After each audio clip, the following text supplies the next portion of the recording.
vocês? Meu nome é Adriano Leres, sou professor de História em Santana de Parnaíba e estarei com vocês aí no ano de 2021, dando aula de História até o final, beleza? Então espero que vocês gostem dessa forma de aula. Estou colocando os conteúdos aí, essa aula aqui que eu estou fazendo aqui agora, no YouTube. Então esse é o meu canal do YouTube. Convido vocês a se inscreverem no canal, dar um like no vídeo, aquela regrinha básica de quem produz conteúdo para o YouTube, beleza? Então deixa um comentário também, dizendo o que você achou sobre essa aula.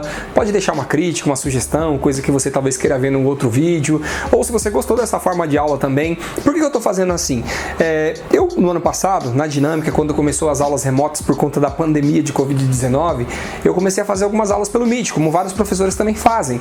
E nas aulas que eu realizei, entravam poucos alunos, porque não sei, vocês, ou a aula de vocês, mas eu tive problema de alunos que não conseguiam entrar nas aulas do Meet. Por exemplo, eu vou dar aula de manhã, 7 horas da manhã. Então eu entrava na plataforma do Meet e os alunos não conseguiam entrar, porque dormiam tarde, porque não tinha celular, não tinha internet, etc. Então quando dava meio-dia, 1h da tarde, que eu nem tinha mais aula, os alunos começavam a me chamar: o professor, em atividade, o que tem que fazer, isso aqui. Aí eu tinha que explicar tudo de novo, ou preparar atividades de recuperação, e aí eu trabalhava dobrado. Então o que acontece? Eu comecei a pensar assim, então eu vou criar aulas, isso é chamado de aula síncrona. Quando você faz ao vivo pelo Meet, é aula síncrona. Então eu pensei, vou fazer aulas assíncronas, que aí o aluno pode assistir a hora que ele achar melhor. Então se você quiser assistir de tarde, de manhã, de noite, de madrugada, a hora que seu pai chegar com o celular, a hora que você tiver internet, que o vizinho liberar o Wi-Fi, que você tiver na lan house, na barbearia, não sei onde você for fazer essa atividade, você pode fazer onde você quiser, a hora que você quiser. Então quer dizer que você não vai responder ao vivo, online? Claro que vou. Para isso vai servir o plantão de dúvidas. O plantão de dúvidas é síncrono, né? Então serão aulas síncronas. Então se você assistir essa aula, ficou alguma dúvida, usei uma palavra que você não entendeu, ô professor, você falou aí uma coisa que eu não entendi, o que é historiografia? Então manda no WhatsApp, eu respondo para você a hora que for possível, né? Então, por exemplo, eu não tenho uma aula na sexta-feira de tarde, não tenho aula, no sábado eu não tenho aula, mas se você mandar essa pergunta pelo WhatsApp, eu te respondo, para mim não custa nada. Eu mando por escrito, se você não entendeu, eu mando o áudio, se for o caso, mando vídeo, indico livro, sugestão, o que você achar melhor. Então, o seu aprendizado é a regra máxima desse canal, beleza? Então, até onde você precisar, eu vou tentar te explicar, beleza? Então é isso daí. Então nossa aula de hoje será uma aula assíncrona que você pode assistir na hora que você achar melhor. Então deixa nos comentários o que você acha disso, se é assim mesmo, se você gosta, se você não gosta, ou como é que você prefere. Se for o caso, a gente faz algumas aulas pelo Meet aí também, apesar da dificuldade que é para mim e para alguns dos alunos da sala. Então a gente tem que ter essa empatia de forma a sanar todas as dúvidas do maior número possível de alunos, beleza? Então vamos lá. Na aula de hoje eu estou com base na apostila, acredito que vocês já tenham a apostila de vocês em mãos, então a apostila do primeiro ano do ensino médio de Santana de Parnaíba. Então no capítulo, na unidade, é por unidade, né? Então na unidade 1 começa com a temática o que a história estuda. Reduzindo a luz aqui para vocês poderem focar aqui, certo? O que a história estuda, beleza? Então voltando a luz aqui. Então vamos lá, nós vamos falar aqui a página 2, começa, né, o que a história estuda. Eu não vou ficar lendo o texto, porque eu acho maçante ficar lendo o texto, então eu vou resumir aqui, né, fiz o meu mapa mental aqui na minha luzinha aqui, improvisada, não é o que eu gostaria, mas é o que eu tenho. Então a partir disso eu vou tentar preparar essa aula para vocês, beleza? Então espero que vocês gostem. Então vou resumir, fazer as explicações aqui do texto, né? O que seria uma aula presencial, eu vou fazer aqui nesse vídeo, tá? E por último tem um exercício aqui na página... Cadê aqui? Na página 8. Então se você é um aluno autodidata, não quer ouvir eu falando muita coisa, pode pular para a página 8 e já responder o exercício aqui, beleza? E como é que eu vou registrar a participação para poder dar nota depois? Vocês vão ter que responder um formulário para mim no Google Forms. No Google Formulário. Ah, vai ter atividade. Não é atividade, só responder o seu nome. É tipo uma lista de presença. Você vai colocar o seu nome, a sua sala, a escola, né? E o tema da aula que você assistiu. Então, nesse caso aqui, essa aula eu estou falando sobre o que a história estuda e a totalidade histórica. Só isso que você vai colocar lá. Não precisa responder, fazer textão, nada disso. É só registrar sua presença dizendo que você prestou atenção na aula, colocando os temas lá. Só isso, básico. E é com base lá que eu vou dar a nota, beleza? A nota vai ser em cima da participação que você vai escrever no Google Formulário. A aula está aqui, você vai ter que assistir essa aula, beleza? Claro, se você quiser participar nos comentários do YouTube, fique à vontade, eu adoraria ver seu feedback aí, o que você achou do vídeo e etc, para mim poder melhorar a cada dia, tá certo? E é meio difícil também para mim ficar editando vários vídeos, porque eu dou aula no sexto, sétimo ano, nono ano, primeiro, segundo e várias escolas. Então é difícil, fora outras atividades adaptadas que a gente precisa criar para alunos especiais. Então é difícil, é maçante fazer. Não é como eu gostaria, gostaria de fazer uma edição melhor, mas é o que eu consigo fazer para não deixar vocês sem conteúdo, sem aula, beleza? Então espero que vocês gostem dessa aula, vem comigo, valeu! Vamos lá, então, página 1 até a página, não coloquei até o final, então é a página 7, se eu não me engano, certo? Então, 7... até a página 8, deixa eu já colocar aqui na lousa. Então é da página 1 até a página 8, beleza? Então tá aí. Vamos lá. O que é história, ou melhor, o que é história? De acordo com Mark Bloch, um historiador muito famoso, ele dizia que a história é a ciência que estuda o homem no tempo. Então, no tempo, por quê? A história estuda o passado? Não, não é apenas o passado. Ah, se você achar que eu tô falando muito rápido também, você tem a opção no YouTube de colocar o vídeo mais lento. Aí eu vou falar mais devagar. Agora, se você achar que eu tô falando meio devagar, você pode colocar mais rápido, porque aí você consegue assistir mais vídeo em menos tempo. Eu gosto de fazer isso para assistir vídeos na internet, porque eu consigo assistir muito vídeo em menos tempo, dos canais que eu gosto, beleza? Então vamos lá. A história é a ciência que estuda o homem no tempo, nessas idas e vindas. De acordo com as perguntas que fazemos no presente, a gente vai procurar significados e explicações sobre o passado, para poder entender o presente. É para isso que serve a história. A gente precisa entender o mundo de hoje, beleza? Então é para isso que serve a ciência histórica, beleza? Então o que é a história? É a ciência que estuda o ser humano no tempo, beleza? Então, isso é a história. O que ela estuda? Ela estuda no tempo o quê? As mudanças. Como assim? No passado, por exemplo, vamos pegar o ano de 1600 no Brasil, havia escravidão no Brasil. Escravidão de pessoas afrodescendentes, né, que vinham do continente africano, que por conta da pele escura, né, eram submetidos a uma condição de dominação, de um trabalho escravo aqui nesse país. A escravidão existe hoje? A escravidão de pessoas negras? Não. A escravidão acabou. Então isso é uma mudança na história. É uma mudança. Aí você vai falar assim, professor, acabou, mas as coisas não estão tão boas assim, igual o senhor está dizendo. Não disse que as coisas estão boas hoje. Eu disse que a escravidão nos moldes do sistema colonial português no Brasil acabou. É isso que eu estou dizendo. Ah, mas aí você tem que falar do racismo, né, professor? Ué, mas como assim? O que é o racismo? O racismo é uma continuidade da escravidão. É os resultados a consequência da escravidão hoje. Exatamente. Então a história não se faz só de mudanças. A história se faz também de permanências. Por isso que eu coloquei aqui, ó, permanências. Então, por exemplo, a gente pode falar assim, olha, se você pesquisar lá no início da industrialização no mundo, na Europa, as mulheres não podiam votar. É algo que mudou. Hoje as mulheres podem votar, podem se candidatar, podem ser eleitas e assumirem outros cargos, como juíza e sei lá, policial, advogada, promotoria, professora, etc. Então as mulheres podem. Isso é uma mudança. As mulheres conquistaram seu espaço. Há lugares que mulheres ganham até mais que homem. Aí vocês vão me falar assim, professor, mas não tá tão essas mil maravilhas não, porque há mulheres que ainda são colocadas numa condição de dominação, há mulheres que são violentadas pelo seu companheiro, pelo seu marido, há casos de violência doméstica contra a mulher. Não é à toa que surgiu a necessidade de se criar uma lei Maria da Penha para proteger as mulheres que estão nessa condição de dominação e de violência dentro dos seus lares. Concordo plenamente, é isso mesmo. Por isso a história não se faz só de mudanças, ela se faz também de permanências. Então lembrem desse recado aí, beleza? Outra coisa, a história, como é que ela é estudada, como é que ela é escrita? Há uma ciência própria para se estudar isso. Dentro da própria área da história, há esse campo que é chamado de historiografia. O que é historiografia? É a forma que se escreve a história, há formas diferentes. Então aqui, caso vocês queiram ler o texto, o método histórico, né? Então ele passou a ser desenvolvido no século XIX, baseando nas interpretações de documentos oficiais, etc. Então essa forma de história, com base nos documentos oficiais, ela ficou conhecida como a história tradicional, tá certo? Que eles passavam a estudar os grandes acontecimentos, os reinos, as decisões políticas e etc. É o básico da história que normalmente está nos livros didáticos mesmo, falando sobre isso. Mas nem tudo foi assim. Houve mudanças no decorrer do tempo, né? Em 1929, em reação à história tradicional, essa história tradicional também pode ser conhecida como história oficial, tá certo? Que é a história dos reinos. Então, por exemplo, eu sou governante, eu vou querer construir a minha história. Entendeu? Então quem está no poder vai querer construir a sua história do seu jeito.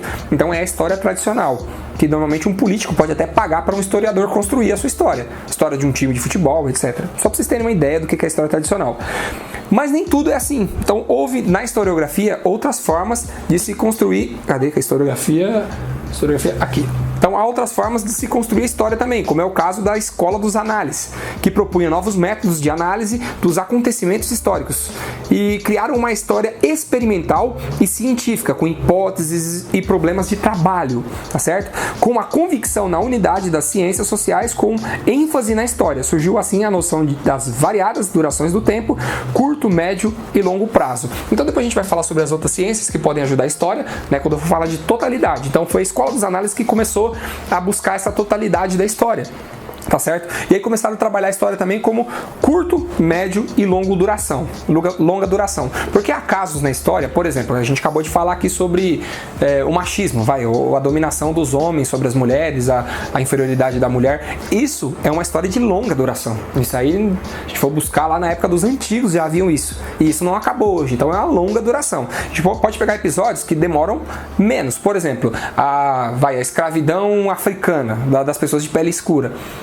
Pode ser considerado um tempo bem menor, mas não é curto. Curto, por exemplo, você pode pegar um fato histórico, tipo, a queda das Torres Gêmeas, entendeu? O 7-1 que o Brasil sofreu da Alemanha, entendeu? Isso aí é a curta duração, foi coisa rápida, foi a Copa de 2014, entendeu? Então é a curta duração. Quer ver outra coisa que pode ser média duração? Vamos tentar lembrar alguma coisa aqui de média duração. A pandemia. A pandemia surgiu ano passado, certo? 2020, né, vamos dizer assim, 2020, que pegou no Brasil mesmo, um ano de pandemia, não acabou, até o momento que eu estou gravando esse vídeo. Hoje é dia 15 de fevereiro, estou gravando esse vídeo dia 15 de fevereiro de 2021, não sei se eu vou usar esse vídeo anos que vem, entendeu? Então, até o momento, a pandemia ainda não acabou e estão desenvolvendo uma vacina. Então, não sei até que momento vai ser vacinada a última pessoa e até o último paciente, a última morte, o último contaminado, os últimos pacientes com sintomas, a gente não sabe ainda.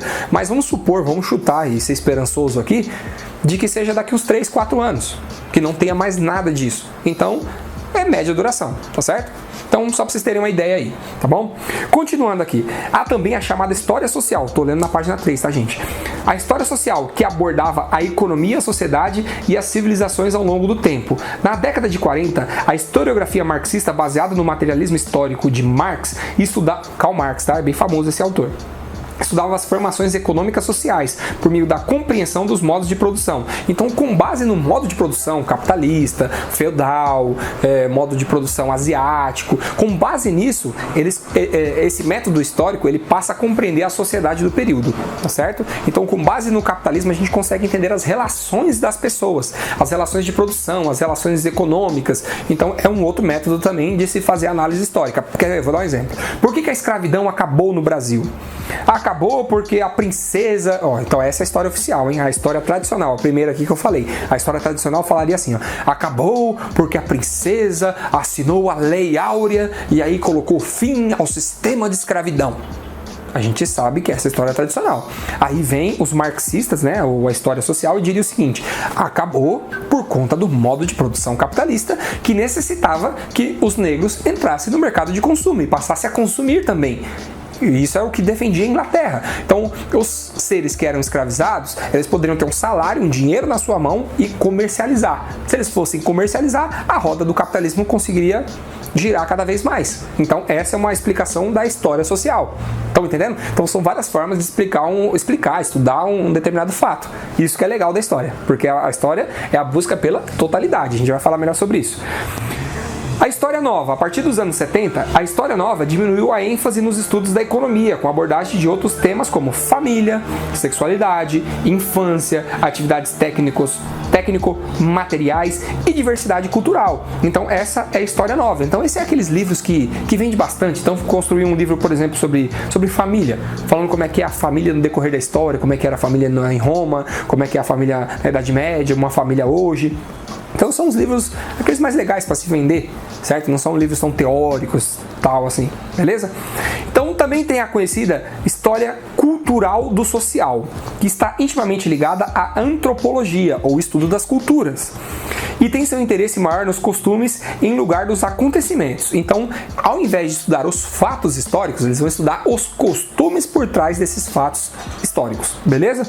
Então, possui uma diversidade grande de objetos de estudos, como a história das mentalidades, crenças, religiões ou amor, história demográfica, cidades, ou a história imediata, que é o tempo presente. Então espero que vocês tenham entendido essa parte da historiografia.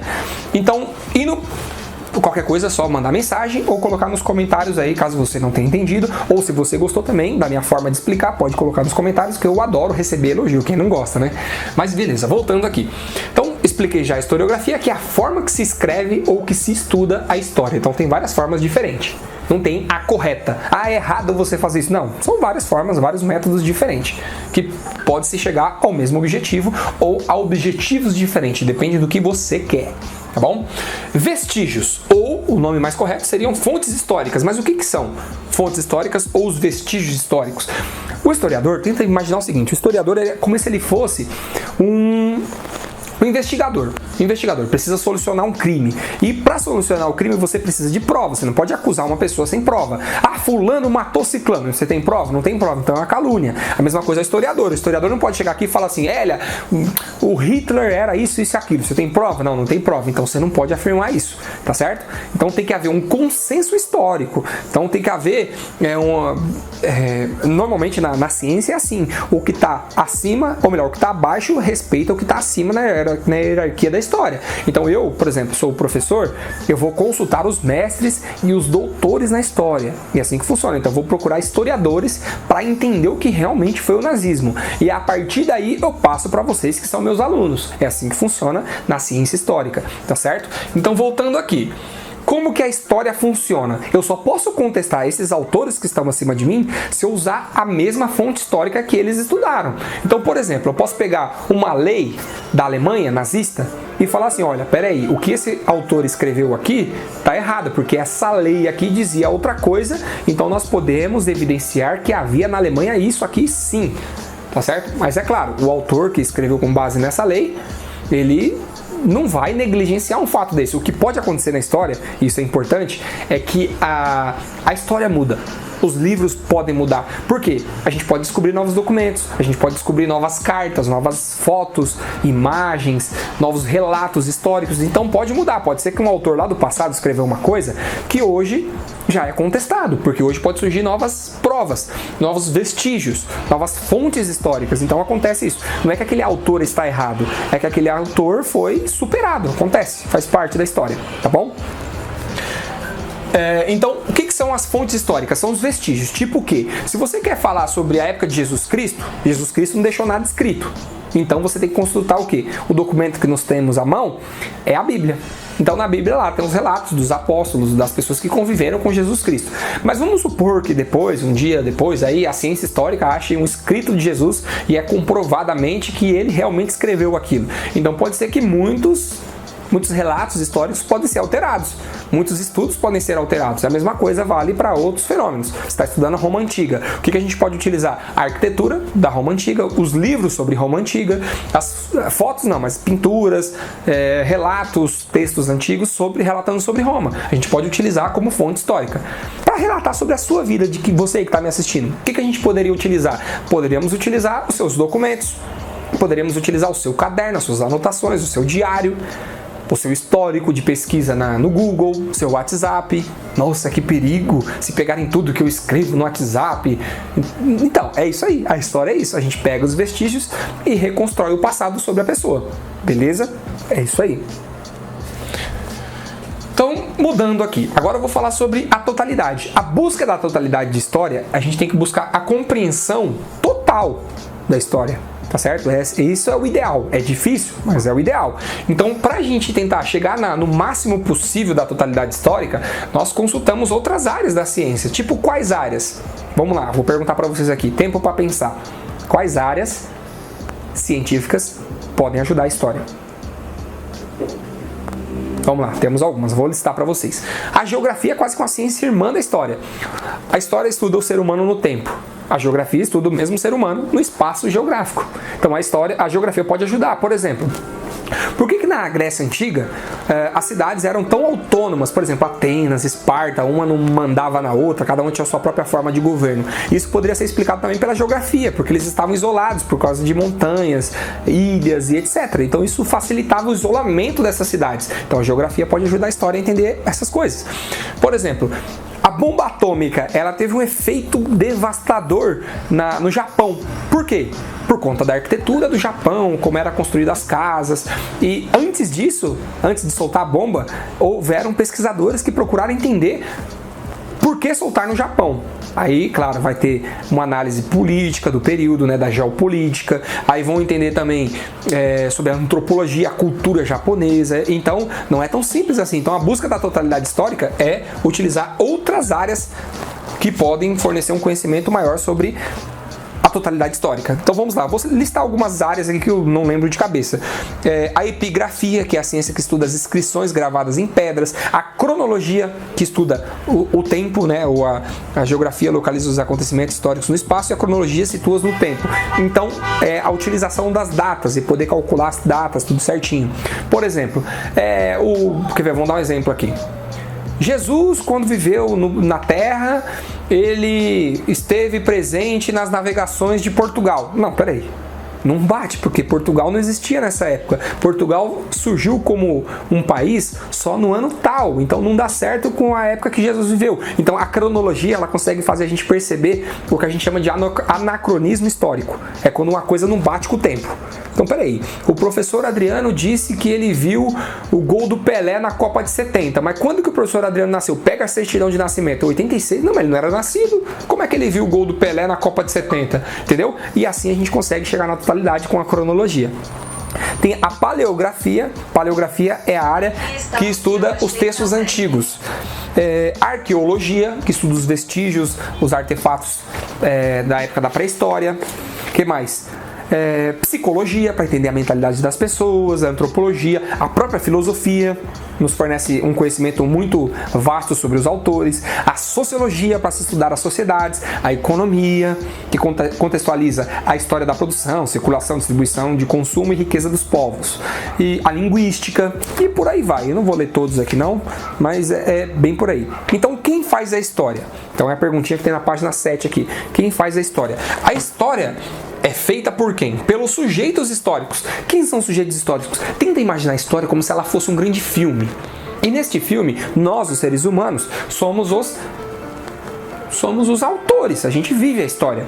Agora, a história diferente de um filme é que o diretor de um filme de cinema, ele escreve o roteiro do que os atores vão fazer, vão protagonizar nesse filme. A história não. A história a gente vive sem diretor. A não ser que você acredite em Deus e vai falar assim, não, a minha história é escrita por Deus. Então beleza, pode ser também. Mas caso contrário, a nossa história, ela é vivida, mesmo assim, quem acredita em Deus sabe que Deus dá o livre-arbítrio. Cada um vive a sua vida do jeito que achar melhor, tá certo? Então você tem um livre-arbítrio para fazer o que você achar melhor. Isso é até bíblico também. Então você vive a sua vida como você achar melhor. Você escreve a sua história. Você é como se fosse o diretor do seu filme. Só que às vezes você depende do filme do outro, da outra vida, do seu pai, da sua mãe, do seu vizinho, do seu amigo e por aí vai. Então nós somos os sujeitos históricos. Quem faz a história somos nós. Nós fazemos a história.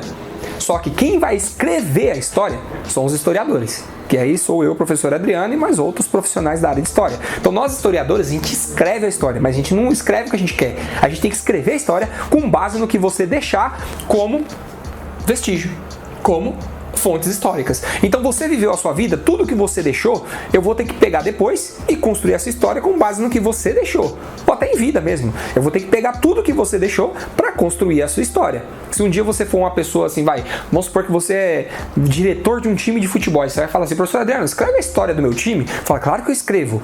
Ah, mas você vai escrever o quê? Eu falo, vou escrever o que você me der de vestígio. O que você tem?